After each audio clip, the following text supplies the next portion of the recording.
বরবাদ movie দেখতে যেয়ে কি করলাম, কি খেলাম, কোথায় কোথায় ঘুরতে গেলাম সব থাকছে আজকের ভিডিওতে। আসসালামু আলাইকুম, কেমন আছেন সবাই? আশা করি সবাই ভালো আছেন। আলহামদুলিল্লাহ আমিও ভালো আছি। যেখান থেকে আমার ভিডিওটি দেখছেন সবার সুস্থতা কামনা করে আজকের ব্লগটি শুরু করলাম। আজকে আমরা যশোর মনিহারে মুভি দেখতে গিয়েছিলাম। এই তো 12:30টার শোয়ে আমরা গিয়েছিলাম। আমরা 12টার দিকে বেরিয়েছিলাম, এসে দেখি সামনে স্টুডেন্টরা এখানে কি যেন একটা আন্দোলন করতেছে, এজন্য গাড়ি সব এক জায়গা হয়ে গেছে, জ্যাম বেঁধে গিয়েছিল। তারপরে নেমে হাঁটা শুরু করলাম। হলের সামনেই আন্দোলনটা হচ্ছিল, এজন্য সব গাড়ি আটকা পড়ে গিয়েছিল। এই তো আমরা টিকিট কেটে নিয়েছিলাম, 4টা টিকিট কেটে নিয়েছিলাম। আমরা যেহেতু একটু আগেই এসেছিলাম সেহেতু আমরা একটু নিচ দিয়ে ভিডিও নিচ্ছিলাম, ঘুরে ঘুরে দেখতেছিলাম। আগেও অবশ্য এসেছি। আমার কাছে এই সিঁড়িটা অনেক সুন্দর লাগে, মানে ঘোরানো সিঁড়িটা তো মাশাআল্লাহ আমার কাছে অনেক বেশি ভালো লাগে। তাই এখান থেকে আমি একটু ভিডিও নিচ্ছিলাম।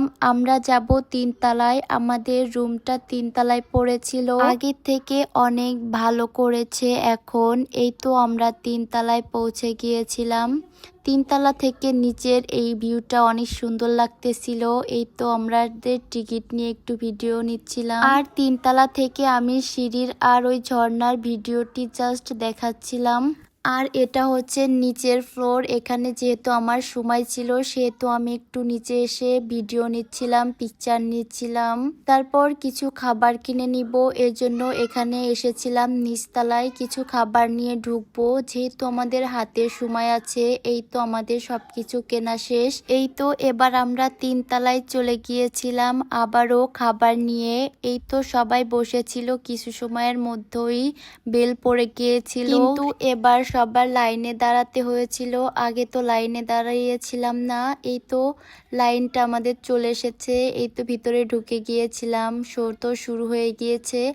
অল্প অল্প কিছু ভিডিও ক্লিপ নিয়েছিলাম, কিন্তু এখান থেকে যেহেতু ভিডিও ক্লিপ নিতে দেয় না, লুকিয়ে লুকিয়ে নিয়েছিলাম। এটা হচ্ছেন বিরতি দিয়েছিল, তাই একটু বাইরে দিয়ে হাঁটতেছিলাম। আমার ছেলে তো বারবার বিরক্ত করতেছিল আর বলতেছিল বাসায় চলো, আমি আর এখানে থাকবো না। ও বারবারই ডিস্টার্ব করতেছিল, ওর বাবা তো বারবার বেরোচ্ছিল। ভালোভাবে মুভিটা দেখতেও পারেনি সে, অনেক ক্লিপই সে মিস করেছে। যাই হোক, কি আর করার, ছেলে বিরক্ত করতেছে। এদিকে বাবুর কিছু পিকচার নিচ্ছিলাম, কিন্তু ও পিকচার তুলতেই চাচ্ছিল না। এই তো ফাইনালি আমরা বেরিয়ে গিয়েছিলাম। এখান থেকে আমরা একটু ঘুরতে গিয়েছিলাম। ঘোরার ভিডিওটা যদি আপনাদের সঙ্গে আজকে শেয়ার করি তাহলে